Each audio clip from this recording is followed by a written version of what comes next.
How's it going, everybody? It's Warren. Welcome back to my channel, The Cosmic Wonder, where we talk all things Marvel and, of course, all things MCU. And today we got some pretty big news. Not only a huge plot point for the Eternals revealed and the main villain for the Eternals revealed as well, but from these reveals, it does seem like Namor is going to be in the Eternals in some way, shape, or form, with his city of Atlantis definitely being in the movie somehow. And it seems like with the reveal of this villain and the villain's backstory in the comics, we have a pretty good idea of how Namor and Atlantis will be a part of the Eternals. So I'm going to break down this new villain, who he is, what his powers are, and what his story is, how he'll affect the movie, and how we basically know what Thena's big secret is, and how Namor and Atlantis will tie into the film. If you're new, be sure to subscribe so you don't miss out on any of the latest MCU news, and so you can enter this week's giveaway for a chance to win a Cyclops Funko Pop. I'm picking a winner on Monday. So as sad as it is, unfortunately, if the pandemic never happened, we'd be getting the Eternals next month. It was originally scheduled for release in theaters on November 6th of 2020. But of course, everything has been shuffled around now, including the order of the movies and TV shows coming out in Marvel's Phase 4. Now the Eternals has been pushed back a year, now coming out on November 5th of 2021. However, it seems like all of the product, including toys, has been long completed. And when you have a movie get pushed back almost a year, these toys leak, and that's exactly what happened with the Eternals. Last night, a picture of a toy of the main villain for the Eternals got leaked. So if you are trying to avoid any and all spoilers for the Eternals movie, now is your chance to click away. If you are still with me, the official villain of the Eternals is going to be Crow. Now, I don't really expect many people to know who this is. The Eternals weren't that popular of comics, and Crow is definitely an Eternals villain. But what's interesting here is that we're essentially dealing with another Thanos. He's very, very similar to the Mad Titan. Crow has existed for over 25,000 years. He was one of the first deviants created on Earth by the Celestials. Now, the Celestials created the Eternals and the Deviants. While the Eternals are very attractive and nearly immortal peacekeepers, the Deviants are pretty much the opposite, although they do live for very long periods of time. But the Deviants and the Eternals have gone to war with each other for thousands and thousands of years, and Crow has led the Deviant army against the Eternals. Now, there's some really important backstory that you need to know about Crow before we get into Thena's big secret and before we get into Namor and Atlantis. As I mentioned before, Crow is not that different than Thanos. Now, Thanos was born of two Eternals, but he inherited the deviant gene. But much like Thanos, Crow is practically indestructible. And if he does manage to actually get hurt, he can heal himself on command. All he has to do is think about healing himself and it happens. But another thing that makes Crow extremely dangerous is he can actually shapeshift. Again, just by thinking about it, he can warp the tissue on his body. And he can even alter his skeleton and skull in minor ways. He's actually disguised himself as the devil plenty of times in Marvel Comics, even growing horns out of his head.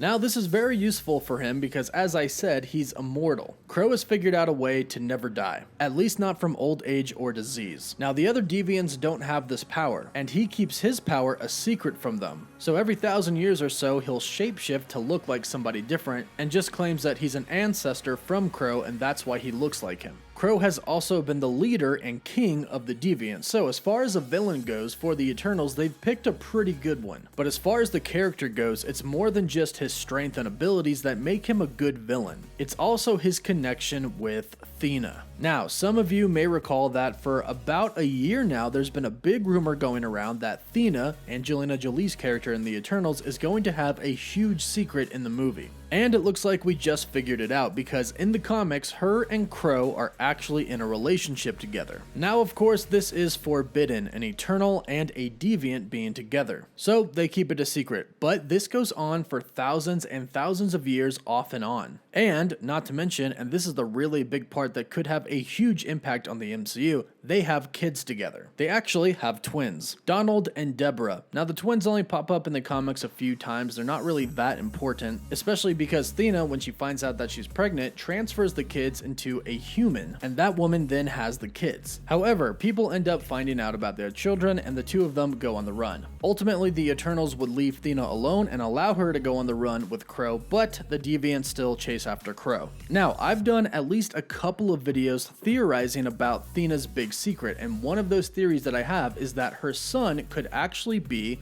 Thanos. Because, let's face it, Marvel Studios, as they should, doesn't follow the exact stories of the comics. If they did, we'd know everything that was going to happen. And there is a possibility that they could do a little bit of retconning here to make Thanos Thena's son. Because remember, it's already been confirmed that the Eternals movie is going to take place over a span of 20,000 plus years. So we'll see things happen from before Avengers Endgame and after Avengers Endgame. Now, in Avengers Infinity War, they did confirm that Thanos' father is Alars, and that is who his father is in the comics. Now, they could find a way around this. Since Crow is a shapeshifter, he could have transformed himself into an eternal-looking person, and from there, he could call himself Alars. Now, in the comics, Thanos' mother is Sui-San. However, we haven't heard mention of her in the MCU yet, so that could easily be retconned. Again, just a theory, but let me know if you would like to see this. Would you like Thanos to be the son of Thena? Let me know in the comments down below. And now to talk about the connection with Atlantis and Namor. Now, we've already had a couple of reports concerning the Eternals and Atlantis. Some reports simply state that Atlantis is going to be in the Eternals in some way, shape, or form, and the other says that we're actually going to see the sinking of Atlantis happen. Because remember, we will be exploring ancient times like ancient Egypt, ancient Greece in the Eternals film. And it looks like we're going to be seeing one huge event that happened in Marvel Comics called the Great Cataclysm. Now, the Great Cataclysm sunk Atlantis, and it also sunk Lemuria. Lemuria was a city that the Deviants ran and lived in. Now, this event is tied with the Celestials, and it said that the Celestials observed how the Eternals had ignored baseline humanity while the Deviants enslaved humanity, and in their fury caused this destruction to happen. Now, Crow, since he's immortal and has been alive for about 25,000 years, he actually witnessed this happen way back in time. So, if we consider the fact that we've had reports that we're going to see Atlantis in the Eternals, and we're actually going to see the sinking of Atlantis, and if we take into account the fact that the Eternals is going to take place over 20,000 years of Marvel Cinematic Universe timeline, from ancient Greece and Egypt to all the way after the events of Avengers Endgame. And if you consider the fact that Crow has lived throughout that entire time, and we're probably going to be following him and his story, it makes sense that we'll see Atlantis and possibly Namor or his father in the Eternals as we discover Crow's origin. I should also add that we could be seeing some pretty big Godzilla type monsters in the Eternals as well. In the comics, there's something called Monster Island, which holds deviant mutates. These are huge giant creatures that Crow at one point in time sets free. He releases Tricephalus, Giganto, and Gigantus from the island that is near Japan. So I think as far as a villain goes for the Eternals, they picked a really good one. One that is incredibly powerful and rules over the Deviants, and one who has a connection with one of the strongest Eternals. And hopefully there's a little bit more of a secret to the story of who their kid or kids may be. But let me know what you think about this villain choice for the Eternals, and who do you think is going to be the child of Thena and Crow in the MCU? Let me know all your thoughts in the comments down below. Don't forget to like the video and subscribe so you don't miss out on any of the Marvel videos. For live updates, you can follow me on Twitter and Instagram, and as always, thank you all so much for watching.